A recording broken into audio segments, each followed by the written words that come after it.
Avoir des bonnes conversations, c'est pas un luxe, c'est une condition pour appartenir, pour créer de la confiance et aussi pour avoir de l'influence au sein d'un groupe ou d'une relation. Pourquoi est-ce qu'une conversation a été le début d'une relation dans la durée et l'autre vous a laissé de marbre et vous vous souvenez même pas du prénom de la personne? Quelle est la différence? La qualité de nos conversations et de nos compétences en communication définit la qualité de nos vies, de nos relations, de notre leadership et donc de notre carrière et donc de toute notre vie. Et si vous le saviez pas encore, je vous le dis, il vaut mieux tard que jamais après tout. Mais vous êtes au bon endroit. Parce que une conversation, c'est pas du bavardage. C'est la façon dont on construit des ponts ou des murs. C'est ce qui fait qu'on se souvient de vous ou bien qu'on vous oublie. C'est la différence entre une relation et un inconnu. Et dans un monde qui est saturé de bruit, la capacité à créer un dialogue qui a de la valeur, un dialogue vraiment significatif, est devenue l'une des compétences les plus rares, et donc les plus puissantes qui soient. Et beaucoup de gens l'ignorent. Et c'est pas une question de parler plus, au contraire. On a besoin de parler mieux. On a besoin d'apprendre à créer des conversations qui connectent, qui inspirent et qui font avancer les choses, au lieu d'épuiser tout le monde et de venir rajouter à tout ce bruit qui nous entoure et qui nous fatigue. Et c'est exactement ce qu'on va débloquer ensemble aujourd'hui. Les secrets des conversations vraiment réussies. Celles qui sont vivantes, qui installent la confiance et dont on se souvient. Celles qui créent de vraies relations, des tremplins. Celles qui ouvrent des portes et qui nous rendent mémorables. Bonjour à toutes et à tous. Bonjour Luméens, bonjour Luméennes et bienvenue sur ma chaîne. Pour celles et ceux qui sont ici pour la première fois, bienvenue. Je m'appelle Laetitia et je suis comédienne et coach en communication et en prise de parole en public. Et ma mission, c'est de venir vous aider à devenir des communicateurs plus forts, plus clairs et plus impactants. Mon but, c'est de vous transmettre les compétences de communication qui vont simplifier votre vie et vous permettre de créer des liens authentiques et profonds. Une conversation à la fois. En tant que coach exécutive, j'accompagne des personnes à reprendre leur voix, à diriger avec courage et à retrouver confiance dans leur manière de communiquer. Et je suis ici pour vous aider à faire exactement la même chose, à apprendre à vous démarquer, à parler avec clarté et impact et à vous façonner la vie dont vous rêvez, simplement en apprenant à mieux communiquer dans tous les domaines de votre vie. La plupart des conversations aujourd'hui ressemblent à un fil d'actualité sur les réseaux sociaux. Beaucoup de bruit et très peu de substance. On demande « Comment ça va ?»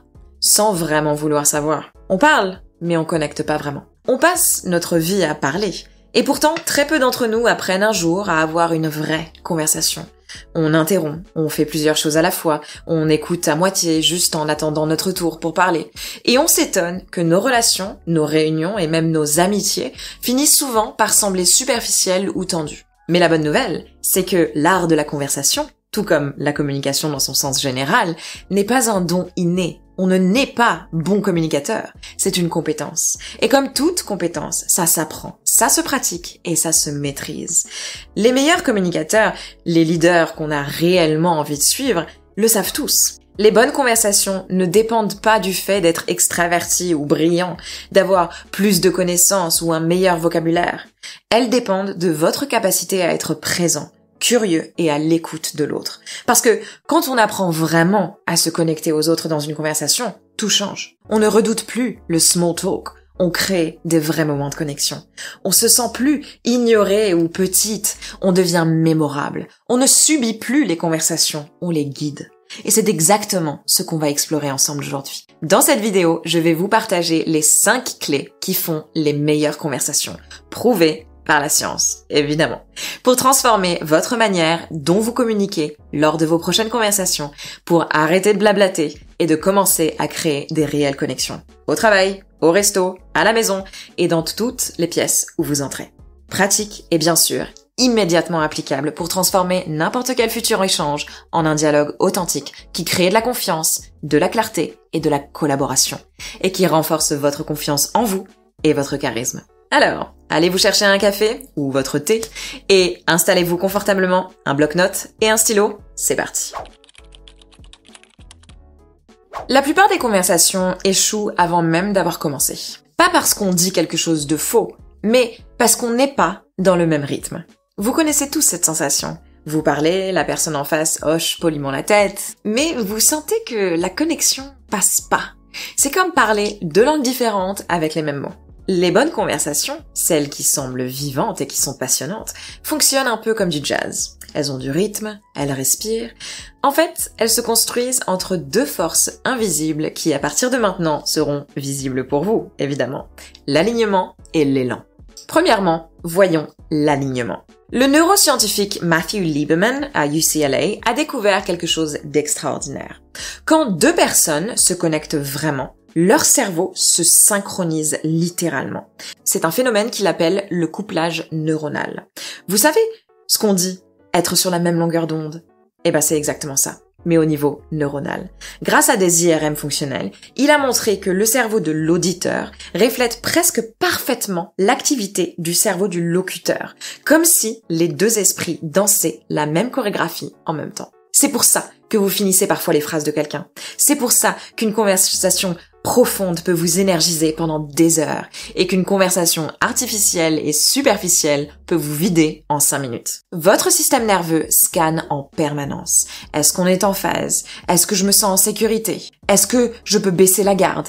Quand la réponse est oui, la communication devient fluide. Mais quand la réponse est non, on sent ce mur invisible entre nous et la personne, et chaque mot rebondit comme une balle de tennis contre une vitre. C'est ça, le secret des grands communicateurs. Ils se contentent pas de parler, ils s'accordent. Ils ajustent leur ton, leur rythme, leur présence, jusqu'à ce que le système nerveux de l'autre se détende. Et c'est seulement ensuite qu'ils avancent. Et je parle pas de devenir un caméléon, je parle de se mettre à l'écoute de l'autre, pour mieux comprendre ses besoins. On répond souvent à ce qu'on veut entendre, plutôt que ce que l'autre a réellement dit. Ici, c'est donc le cas de se mettre au service de l'autre dans la conversation, de laisser l'autre mener la danse. Une fois la danse choisie et le tempo trouvé, on est bon pour la suite. Vient donc la deuxième force d'une bonne conversation, l'élan. Une fois le rythme trouvé, il faut du mouvement pour le garder en route. Ça, c'est l'élan. C'est ce qui transforme une conversation polie en vrai flux naturel. C'est ce qui fait qu'on perd la notion du temps quand on parle avec quelqu'un. Mais voici l'erreur que la plupart des gens commettent. Ils bougent avant d'être alignés. Ils poussent leurs idées, donnent des conseils, échangent de sujets, et la connexion s'effondre. L'élan, c'est pas la vitesse, c'est l'énergie. C'est le courant invisible qui maintient le dialogue en vie. Et il n'existe que lorsque les deux personnes se sentent écoutées et suffisamment en sécurité pour explorer ensemble. Des chercheurs de l'université de Princeton appellent ça l'entraînement neuronal partagé. Quand deux cerveaux s'accordent sur un même rythme d'échange, chaque pensée en déclenchant une autre, chaque silence laissant l'espace pour faire émerger quelque chose de nouveau, c'est ce qui se passe quand deux personnes pensent ensemble au lieu de simplement se parler. Donc, imaginez la conversation comme un tango. Un pas pour s'aligner, un pas pour avancer.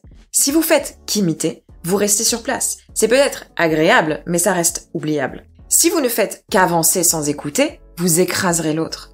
Mais quand vous trouvez l'équilibre, quand vous vous alignez d'abord, puis vous avancez, puis l'autre avance, vous créez du rythme, de la tension, de l'alchimie.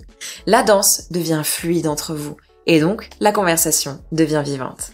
Alors, voici un exercice pratique que vous pouvez mettre en place dès votre prochaine conversation. Avant de parler, dans votre prochaine réunion par exemple, ou bien avant de répondre à quelqu'un lors d'une conversation, marquez une pause de 3 secondes. Premièrement, observez le ton, l'énergie, le rythme de la personne à qui vous parlez. Ensuite, reflétez un seul élément, discrètement, un rythme similaire à un hochement de tête, une respiration partagée. Et troisièmement, alignez-vous d'abord, avancez ensuite. Cette micro-pause reprogramme votre cerveau en mode connexion. C'est comme ça qu'on arrête de parler à quelqu'un et qu'on commence à parler avec quelqu'un. La connexion avec l'autre ne se trouve pas que dans les mots, elle se trouve dans le rythme, dans l'énergie. Avant d'essayer d'impressionner, cherchez à être en phase avec l'autre. Parce que tant que le système nerveux de l'autre ne se sent pas en sécurité avec le vôtre, votre message ne passera pas. Peu importe à quel point vous êtes brillant, préparé ou éloquente. Alors, à partir de maintenant, rappelez-vous, alignez-vous d'abord, avancez ensuite. C'est le rythme de la vraie connexion. La plupart des conversations ne s'effondrent pas à cause de mauvaises intentions. Elles s'effondrent à cause de mauvaises traductions. On répond à l'émotion avec de la logique. On répond à la logique avec de l'émotion. C'est comme essayer de recharger un iPhone avec un vieux câble Nokia 3310. Ça marchera pas du tout. Et on le sent tout de suite. Cette petite étincelle de malentendu qui fait dérailler tout le monde, et tout le moment, et la conversation. Quelqu'un dit « Je suis épuisé », et on répond « Tu devrais te coucher plus tôt ».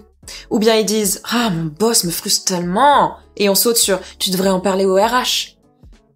Ça part d'une bonne intention, mais on vient de rater le train de la connexion. Le journaliste lauréat du Pulitzer Prize, Charles Duhigg, dans son livre Super Communicateur, appelle ça le principe d'alignement.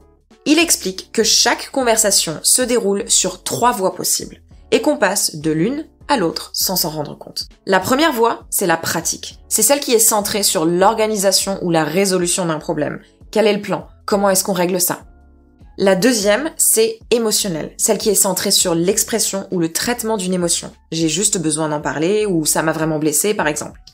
Et la troisième, sociale, centrée sur l'identité, le respect ou le sentiment d'appartenance. Est-ce qu'on me respecte? Est-ce que je compte vraiment? Le problème, c'est qu'on répond souvent sur une voie différente de celle où l'autre se trouve.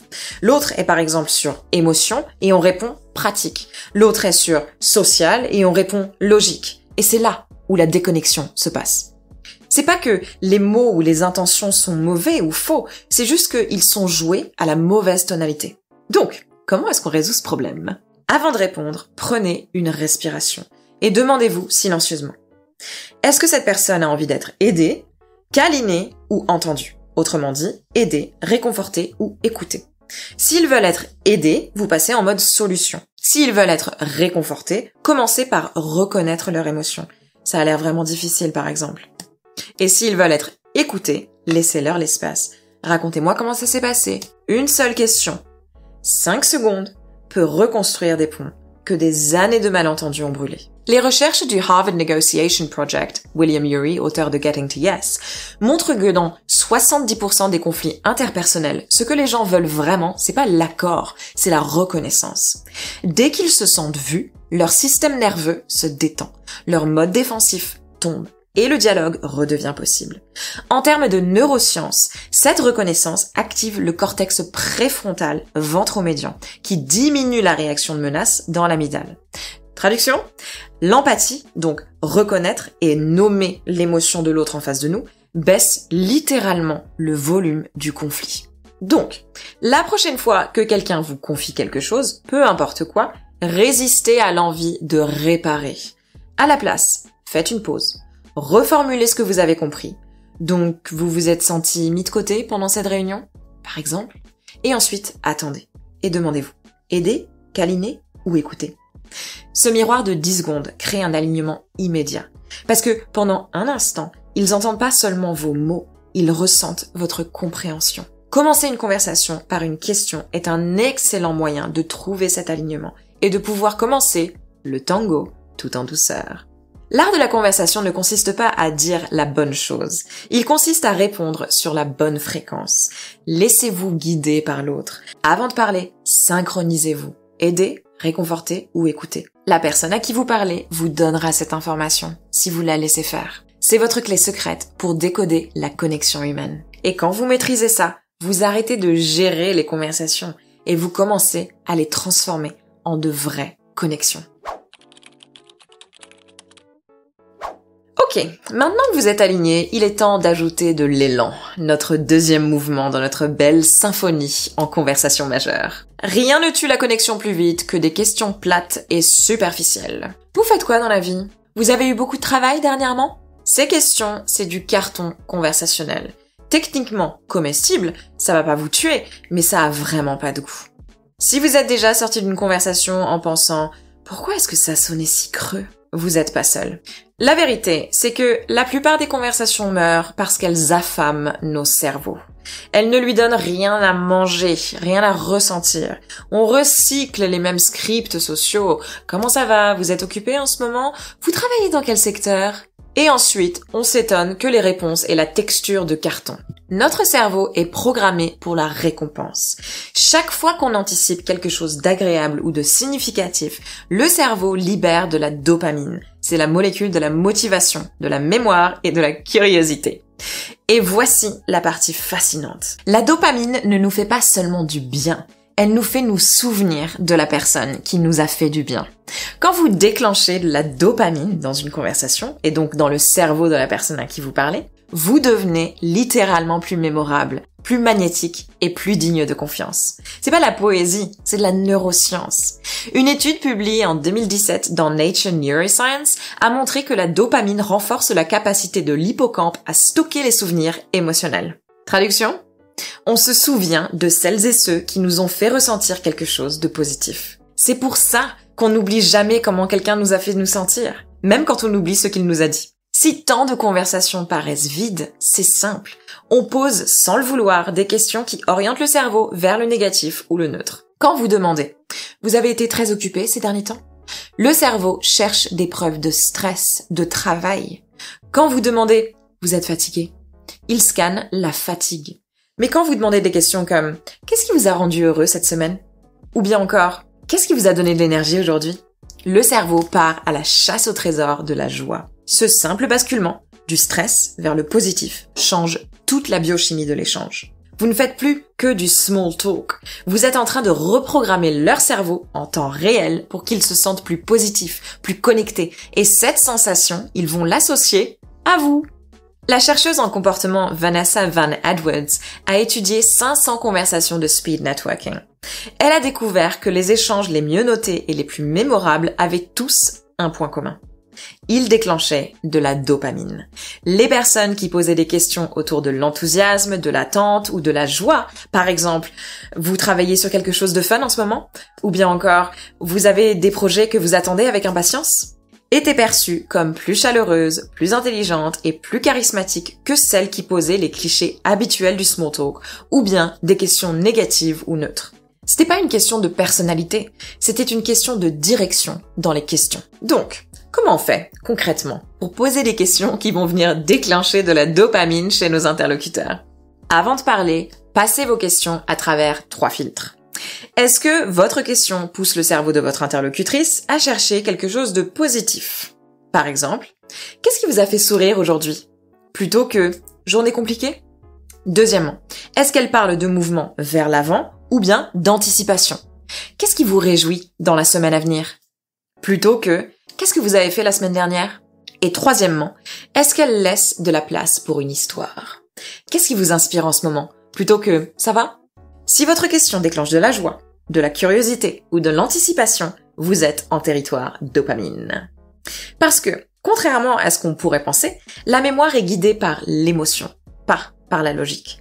Vous pouvez avoir la meilleure idée du monde, mais si vous ne faites rien ressentir, on vous oubliera avant même que le café refroidisse. En tant que leader, en tant que partenaire ou ami, votre rôle, c'est pas de remplir le silence, c'est de créer la connexion. Et ça passe par l'énergie que vous émettez. Et la dopamine, c'est ça l'énergie. C'est ça qui transforme un échange poli en un moment inoubliable de connexion. Donc, ce soir, avant de demander comment s'est passée ta journée, essayez de demander est-ce qu'il y a un moment qui t'a procuré de l'énergie aujourd'hui? Ou bien, est-ce que quelque chose t'a surpris dans cette journée? Ou bien encore, qu'est-ce qui t'a fait rire cette semaine? Et ensuite, observez leurs yeux. Vous allez voir, ce mini éclat, le ton qui change, le petit sourire, c'est ça la dopamine, c'est ça la connexion. Parce qu'à ce moment-là, vous venez de faire quelque chose d'extrêmement rare. Vous leur avez fait se sentir vivants. Et vous en remerciez d'avance. En résumé, les questions à dopamine ressemblent à ça. Mémoire et magnétisme. Chaque fois que vous posez une meilleure question, vous offrez à l'autre une dose de positivité. Et ça, c'est plutôt une chose chouette à pouvoir offrir à quelqu'un, non? Et les gens n'oublient jamais celles et ceux qui les ont fait se sentir bien dans leur propre histoire et qui ont même légèrement illuminé leur journée. Alors, lumière. Arrêtez de demander comment vont les gens. Commencez à leur demander ce qui les a fait vibrer. C'est comme ça que les conversations ordinaires deviennent extraordinaires. C'est comme ça qu'on transforme la connexion en alchimie. Ok, on a beaucoup parlé du contenu de nos conversations, de ce qu'on dit, donc le verbal. Mais en réalité, ce qui fait fonctionner une conversation, il s'agit pas seulement de ce que vous dites, il s'agit aussi de ce que les autres ressentent en votre présence. Avant même de comprendre vos mots, les gens perçoivent votre état intérieur. Et ça se passe dans votre énergie. Dans son TEDx, Vanessa Van Edwards parle de la découverte de son étude de milliers de conférences. Elle a découvert que les orateurs les plus regardés utilisaient en moyenne 465 gestes de main en 18 minutes, presque le double de la moyenne. Et vous me direz peut-être, mais je pensais que c'était pas bien de trop parler avec les mains. Et vous avez raison, il y a une différence ici. Les gestes parasites et les gestes intentionnels. Les gestes sont pas une décoration, ce sont des outils de compréhension. C'est la différence entre une fausse plante et une vraie plante. Quand vous dites 3 choses et que vous montrez avec vos doigts en même temps, le cerveau de votre interlocuteur ou de votre interlocutrice traite l'information plus vite et la retient plus longtemps. C'est comme si vous répétiez l'information de 2 manières différentes, une par votre voix et une autre par la gestuelle. On sait tous qu'une information répétée est une information mémorisée, non ? Mais il n'y a pas que la gestuelle, il y a aussi votre visage. Les chercheurs de l'université de Finlande ont montré qu'un vrai sourire, dit du chêne, celui qui monte jusqu'aux yeux, vous voyez qu'on voit dans les yeux, active les neurones miroirs chez les autres, provoquant une modification mesurable de l'humeur de votre interlocuteur. Les faux sourires, par contre, ne produisent aucun effet chez les autres. Donc, comment est-ce qu'on met tout ça en pratique ? Avant votre prochaine réunion, prenez un instant. Relâchez vos épaules. Expirez lentement. Dites-vous, sois curieux, pas brillant. Sois positif. C'est votre moment, Stanislavski. Habitez la curiosité plutôt que la performance. Parce que le charisme, c'est pas briller plus fort, c'est de faire en sorte que les autres brillent et se sentent vus et entendus. Et bien sûr, avant de clôturer notre vidéo, il faut d'abord parler de comment clôturer une conversation. Parce que savoir commencer et maintenir une conversation, c'est bien, mais comment est-ce qu'on la termine avec élégance ? Le lauréat du prix Nobel Daniel Kahneman a découvert que nous ne nous souvenons pas d'une expérience selon la durée, mais selon son moment fort et sa fin. Autrement dit, dans une conversation, les 20 dernières secondes définissent la mémoire qu'on en garde. Alors, ne laissez pas la conversation s'éteindre doucement. Terminez intentionnellement. Avec de l'appréciation. J'ai vraiment entendu parler ton projet. Ou bien de la curiosité. Ce que tu as dit m'a fait réfléchir. Et ensuite, de la chaleur. On en reparle autour d'un café la prochaine fois ? Cette dernière note émotionnelle et intentionnelle devient le post-it auquel votre nom reste collé dans leur esprit. Et si vous voulez aller plus loin, si regarder une vidéo ne vous suffit plus et que vous avez envie de transformer en profondeur votre manière de communiquer avec le monde, rejoignez notre communauté à l'Académie Luméa. Là-bas, on va au-delà de la théorie. On pratique ensemble. Dans une communauté bienveillante de personnes comme vous, ambitieuses, courageuses et dynamiques, à travers des enseignements pratiques qui vous emmènent vers vos objectifs pas à pas, concrètement, et des sessions hebdomadaires en live, en direct, des ateliers, des webinaires, des jeux de rôle et bien sûr évidemment du feedback personnalisé. On développe ensemble une éloquence et une confiance vraiment incarnées pour une transformation qui tient dans la durée pour vraiment changer votre manière de communiquer réellement et rapidement. Alors, qu'est-ce qui fait une bonne conversation ?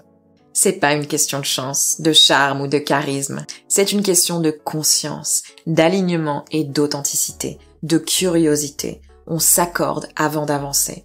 On pose des questions qui déclenchent la dopamine, pas le malaise ni le stress. On utilise ses mains, son regard, son énergie pour projeter de la présence. Et bien sûr, on termine avec intention. Parce qu'à chaque fois qu'on parle, on fait pas qu'échanger des mots. On façonne la confiance, l'appartenance et l'influence qu'on a dans sa vie. C'est ça, la philosophie qu'on développe chez Luméa. La communication, c'est pas la domination. C'est la connexion. Et c'est comme ça que nous, les Luméens, on reconstruit un monde où la clarté et la bienveillance remplacent la peur et la manipulation. Donc, essayez un de ces outils cette semaine. Peut-être que c'est la question aider, réconforter ou écouter, ou bien la question dopamine. Et dites-nous en commentaire qu'est-ce que ça a changé. Si cette vidéo vous a parlé, likez, partagez, abonnez-vous à la chaîne pour me faire savoir que ce contenu vous parle et que vous aimeriez en voir plus. Et évidemment, partagez vos expériences de conversation dans les commentaires.